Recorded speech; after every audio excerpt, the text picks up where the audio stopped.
आखिर क्यों और कैसे हुआ कंस और भीष्म पितामह के बीच एक मुकाबला? दोनों के बीच हुई इस खास युद्ध में आखिर किसकी जीत हुई? नमस्कार दोस्तों, आपका स्वागत है हमारे चैनल अनोखी दुनिया में। वीडियो में आगे बढ़ने से पहले अगर अभी तक आपने हमारे चैनल अनोखी दुनिया को सब्सक्राइब नहीं किया है तो जल्दी से कर लीजिए। महाभारत में अनेक योद्धाओं ने जन्म लिया। कुछ देवताओं के अंश थे तो कुछ शक्तिशाली राक्षसों के, किंतु कुरुक्षेत्र में सबसे पहले 3 राज्य ऐसे थे जिन्होंने कभी भी पराजय का स्वाद नहीं चखा था, जिनमें से एक हस्तिनापुर, दूसरा इंद्रप्रस्थ और तीसरा द्वारिका था। इन राज्यों पर आक्रमण करने के लिए तो देवी देवता भी नहीं सोच सकते थे, क्योंकि स्वयं हस्तिनापुर में मौजूद थे भीष्म पितामह, इंद्रप्रस्थ में 5 पांडव और द्वारिका में स्वयं श्री भगवान कृष्ण, जो साक्षात भगवान विष्णु के ही स्वरूप हैं। लेकिन आखिर ऐसा क्या हुआ कि कंस ने हस्तिनापुर पर हमला कर भीष्म पितामह से दुश्मनी मोल ले ली? ये बात उस समय की है जब भीष्म पितामह हस्तिनापुर के राजा विचित्रवीर्य के विवाह के लिए कन्या ढूंढने निकले थे। उन्होंने कई सारे राज्यों में भ्रमण किया, परंतु उन्हें अपने भाई विचित्रवीर्य के लिए कोई भी उत्तम कन्या नहीं मिली।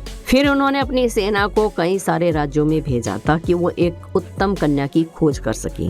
उनके एक सेनापति भगपत के महल में जा पहुंचे, जहां उन्होंने देखा कि भगपत इंसानों की बलि दे रहा है, जिसमें हस्तिनापुर के भी कई सारे सैनिक शामिल थे। जब सेनापति ने भीष्म पितामह को इस बात के बारे में बताया तो उन्हें बहुत क्रोध आया और उन्होंने उस राज्य का सर्वनाश करने की सोची। लेकिन दूसरे ही पल उन्होंने सोचा कि अगर वो स्वयं भगपत का मुकाबला करने जाएंगे तो उनके राज्य की सुरक्षा कौन करेगा? स्वयं भगवान परशुराम की शिक्षा प्राप्त करने वाले भीष्म पितामह ने उसी समय अमोघ दिव्य बाण हस्तिनापुर से सीधा भगदत्त की तरफ छोड़ा। कहते हैं कि उस दिव्य बाण से भगदत्त की मृत्यु तो नहीं हुई, लेकिन वो मूर्छित हो गया। ये देखकर उसके सभी सैनिक भयभीत हो गए। जब ये बात कंस को पता चली तो वो जानता था कि हस्तिनापुर को जीत पाना बेहद मुश्किल है, लेकिन फिर भी उसने अपने मित्र की मदद के लिए हस्तिनापुर की ओर अपनी सेना के साथ कूच कर दिया। जब वो हस्तिनापुर के करीब पहुंचा तो उसने अपने धनुष की टंकार बजाना शुरू किया और जोर जोर से गर्जना करने लगा, जिससे हस्तिनापुर की धरती हिलने लगी। ये सब देखकर भीष्म पितामह अपने महल के सबसे ऊंचे किले पर पहुंचे और उन्होंने देखा कि कंस अपनी सेना के साथ हस्तिनापुर के अंदर प्रवेश करने वाला है। ये सब देखकर भीष्म पितामह के पास खड़े सेनापति ने अपनी सेना को तैयार होने का आदेश दिया, लेकिन भीष्म पितामह ने उन सभी को रोक दिया और फिर वो अकेले ही अपने रथ पर सवार होकर कंस की तरफ बढ़ने लगे और उन्होंने अपने धनुष की प्रत्यंचा को खींचा, जिससे बहुत गंभीर ध्वनि निकली, जिससे कंस की सेना में भगदड़ मच गई। ये सब देखकर कंस ने अपने सबसे शक्तिशाली सेनापति को भीष्म पितामह के सामने युद्ध करने के लिए भेजा, लेकिन भीष्म पितामह ने एकमात्र साधारण बाण की सहायता से ही सेनापति के टुकड़े टुकड़े कर दिए। सेनापति का यह हाल देखकर कंस बुरी तरह घबरा गया और उसने अपनी पूरी की पूरी सेना को भीष्म पितामह पर हमला करने का आदेश दिया। कंस की विशाल सेना को अपनी ओर आता देख भीष्म पितामह ने एक दिव्य बाण आमंत्रित किया और उसे चला दिया। उस महाघोर अस्त्र से शूल, फरसे, मूसल और बादलों की बौछार होने लगी, जिससे कंस की सेना बुरी तरह से परास्त हो गई और वो इधर उधर जान बचाकर भागने लगे। अपनी सेना को इस तरह भागते हुए देखकर कंस अपने सबसे शक्तिशाली मायावी अस्त्र भीष्म की ओर चला देता है, जिसकी वजह से भीष्म पितामह का रथ नष्ट हो गया। और ये देखकर कंस जोर जोर से अट्टहास करके हंसने लगा। उसे हंसता देखकर भीष्म पितामह अत्यधिक क्रोधित हो गए। क्रोध में आकर भीष्म पितामह ने अपने महारुद्र अस्त्र का आह्वान किया। इस महागोरा अस्त्र के प्रकट होते ही धरती डोलने लगी, प्रचंड वायु चलने लगी और सृष्टि कांपने लगी। भीष्म पितामह ने अपने महारुद्र अस्त्र को प्रत्यंचा पर चढ़ाया और जैसे ही वो उस अस्त्र को छोड़ने वाले थे तभी एक आकाशवाणी हुई, जिसने भीष्म पितामह से कहा कि इसका वध किसी और के हाथ निश्चित है। आप अपने प्रचंड शस्त्र का प्रयोग इस कंस पर ना करें। इस अस्त्र का प्रयोग न केवल कंस बल्कि समस्त सेना और पृथ्वी वासियों के लिए भी महाविनाश से कम नहीं होगा। इस भविष्यवाणी से कंस भी समझ गया कि भीष्म पितामह को जीतना लगभग नामुमकिन है, जिसने अपने साधारण बाणों से ही सेनापति को मार डाला और उसकी पूरी की पूरी सेना को खत्म कर डाला।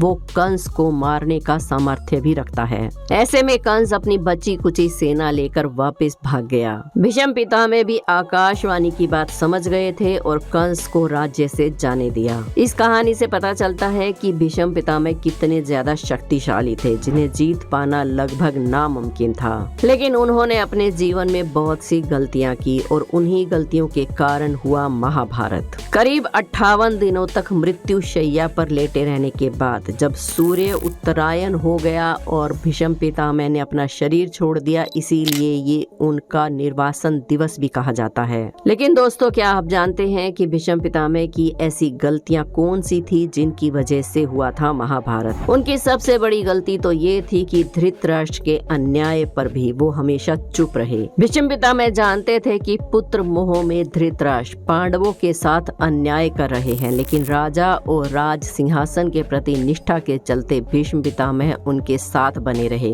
पांडवों के साथ हुए अति अन्याय के चलते ही महाभारत का युद्ध हुआ। अगर भीष्म पितामह न्याय करता होते तो वो इस युद्ध को टाल सकते थे। अगर भीष्म पितामह चाहते तो धृतराष्ट्र की अंधी पुत्र भक्ति पर लगाम लगा सकते थे, लेकिन उन्होंने ऐसा नहीं किया और धृतराष्ट्र ने अपने पुत्र मोह में सारे वंश और देश का सर्वनाश कर दिया। और इससे भी बड़ी गलती उनकी थी चौसर खेलने की इजाजत देना। राजभवन में कौरवों और पांडवों के बीच द्वैत क्रीड़ा यानी कि चौसर खेलने की अनुमति देना भी भीष्म पितामह की सबसे बड़ी भूल थी। वो चाहते तो ये क्रीड़ा रोक सकते थे, लेकिन चौसर के इस खेल ने सब कुछ चौपट कर दिया। और यही चौसर का खेल महाभारत के लिए एकदम टर्निंग पॉइंट था, क्योंकि इसी चौसर के खेल की वजह से द्रौपदी का चीरहरण हुआ। युधिष्ठिर ने जब अपने भाइयों को हार दिया और उसके बाद अपनी पत्नी को जुए के दांव पर लगाया, तब भी भीष्म पितामह मौन रहे। द्रौपदी के चीरहरण के समय भी भीष्म पितामह चुप रहे और इसी के चलते भगवान श्री कृष्ण को महाभारत के युद्ध में कौरवों के खिलाफ खड़े होने का फैसला लेना पड़ा।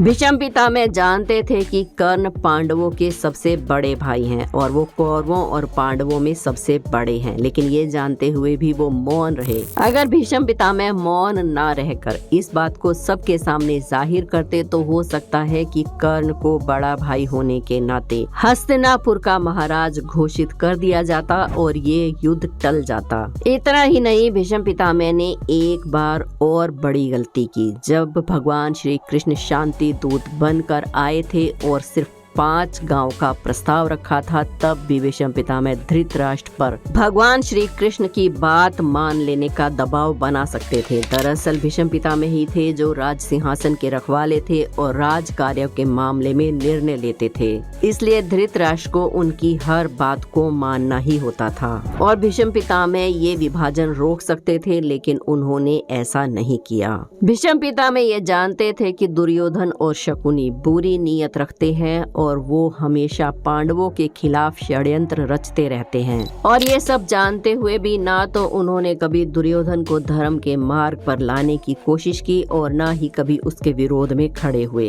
केवल और केवल हस्तिनापुर के राज सिंहासन के प्रति निष्ठा रखते हुए उन्होंने ना तो कभी धर्म का साथ दिया और ना ही कभी कोई अच्छा कर्म किया। तो दोस्तों, ये थे वो कुछ खास कारण जिनकी वजह से महाभारत का युद्ध हुआ और इन सभी कारणों में भीष्म पितामह ही सबसे बड़े दोषी हैं, क्योंकि वो ही इन्हीं सभी कारणों को उत्पन्न करने वाले थे। इस बारे में आपकी क्या राय है, हमें कमेंट्स बॉक्स में जरूर बताएं। वीडियो पसंद आई हो तो एक लाइक जरूर करें। हमारे चैनल अनोखी दुनिया को सब्सक्राइब करके बेल आइकन को प्रेस करना ना भूलें। कमेंट्स में जय श्री कृष्णा जरूर लिखें। कल फिर मिलेंगे एक और वीडियो में।